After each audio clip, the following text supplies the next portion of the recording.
আমাদের এইবার সিজনের ফার্স্ট কাঁঠাল ওরে এটাই পাকছে গন্ধ পাইছিল গন্ধ তো ঘুরাই বইয়ে পাইছি বারো বারো কাঁঠাল বেশি পাই না ওই সেই এবছরের আমাদের সিজনের প্রথম কাঁঠাল বাহ সাইদ ভাই চুলা কমাই দিয়ে চলে আসেন নাহলে ভাগে পাবেন না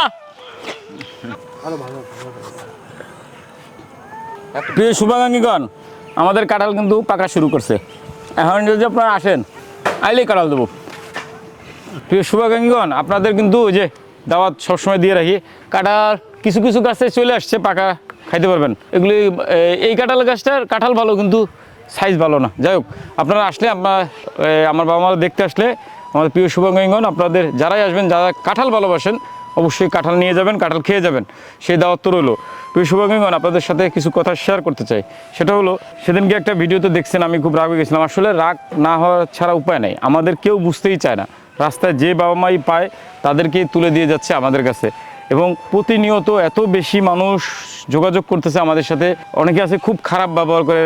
এমনকি অনেকে আছে পরিবার থেকেও রাখতে চায় খুব চাপ সৃষ্টি করে কেন রাখবেন না কেন খুঁড়ছেন আমার দান কেন চান ফেসবুক থেকে তো টাকা তোলেন কোটি কোটি লক্ষ লক্ষ টাকা টাকাগুলো কী করেন তো সেই জায়গাটাতে বলতে চাই ফেসবুকে বর্তমান সময়ে ফেসবুক থেকে চাইলেই কোটি কোটি টাকা চলে আসে না অনেক সময় আপনাদের অনুরোধ করবো আপনাদের নিজেদের দিয়েই চিন্তা করেন আপনি কখনো বিপদে পড়লে 500 টাকা ধার চাইলে পান না সেখানে আমি চাইলেই কোটি কোটি টাকা মানুষ দিয়ে দেবে না মানুষ আমার কাজকে দেখে আমাকে আমার কাজের সত্যতা দেখে যাচাই বাছাই করে তারপরে না তাদের যে আয় করে সেই আয়ের থেকে যদি কোনো অংশ বেঁচে যায় বা কোনো অংশ আল্লাহর রহমতের আশায় মানুষ দান করে তো সেই জায়গাটা থেকে এখন দেশের পরিস্থিতিই খারাপ দেশের দ্রব্যমূল্যের ঊর্ধ্বগতি সব মিলে কিন্তু মানুষের হাতেও টাকা নাই তো সেই জায়গাটাতে আমি চাইলেই মানুষ কোটি কোটি লক্ষ লক্ষ টাকা দেয় না এটা যারা ধারণা করেন বা যারা গালাগালি করেন বাজে মন্তব্য করেন হোয়াটসঅ্যাপে মেসেঞ্জারে গালাগালি করেন যে আপনারা কোটি কোটি টাকা কী করেন তাদেরকে অনুরোধ করবো ভাই আপনি আইসে আমরা কোটি কোটি টাকা দিয়ে কী করি সরাসরি দেখে যাবেন আপনারা আমি যদি সারাদিনও ফোনে বুঝি আপনি বুঝবেন না আমি যদি সারাদিন আপনার মেসেঞ্জারে আপনার যে মতামত আপনি দিতেই থাকবেন আপনার কাছে আমি ধান্দাবাজ চোর খারাপ মানুষ এটা আমি থাকেই যাব যতক্ষণ না আপনি নিজের স্বচক্ষে আসবেন স্বচক্ষে এসে যাচাই বাছাই করবেন দেখবেন বা আমাদের সাথে কথা বলবেন আমার স্টাফদের সাথে কথা বলবেন আমার এখানে মিষ্টি কাঁঠাল খাবেন ততক্ষণে বুঝবেন না আমার এখানে এসে মিষ্টি কাঁঠাল খাইলে বুঝতে পারবেন এই কোটি কোটি লক্ষ কোটি টাকাগুলো আমরা কি করি এইখানে প্রতিনিয়ত আমার বৃদ্ধ বাবা মারা আসতেছে প্রতিদিন 5 জন 7 জন 10 জন রাত দিন 24 ঘন্টা তাদের আনহার পরে পরিচর্যা করতে হয় তাদের শরীরে ঘা পচন থাকে তাদের ড্রেসিং করতে হয় পরিষ্কার করতে হয় তাদের নতুন কাপড় দিতে হয় একদম শুরুতেই একটা নতুন লুঙ্গি লাগে একটা নতুন গেঞ্জি লাগে একটা ফতুয়া লাগে একটা নতুন মা আসলে একটা নতুন মেক্সি লাগে ওড়না লাগে একটা ছায়া লাগে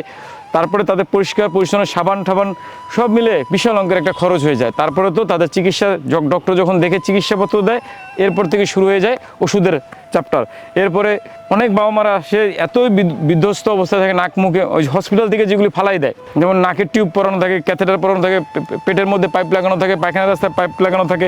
এই রুগীগুলো যখন আসে এদের থাকে না কাগজপত্র এদের কী ট্রিটমেন্ট দেবো কী করবো বুঝেই উঠতে পারা যায় না তো সেই জায়গাটাতে আমাদের অনেক পরিশ্রম করতে হয় আমরা 24টা ঘন্টা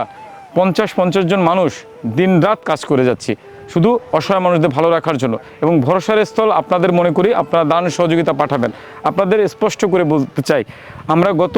কয়েক বছর যাবতী প্রতিষ্ঠান বড় হচ্ছে ঠিকই বড় হইতেই এসে কিন্তু এই প্রতিষ্ঠান বড় হওয়ার পিছনে আমাদের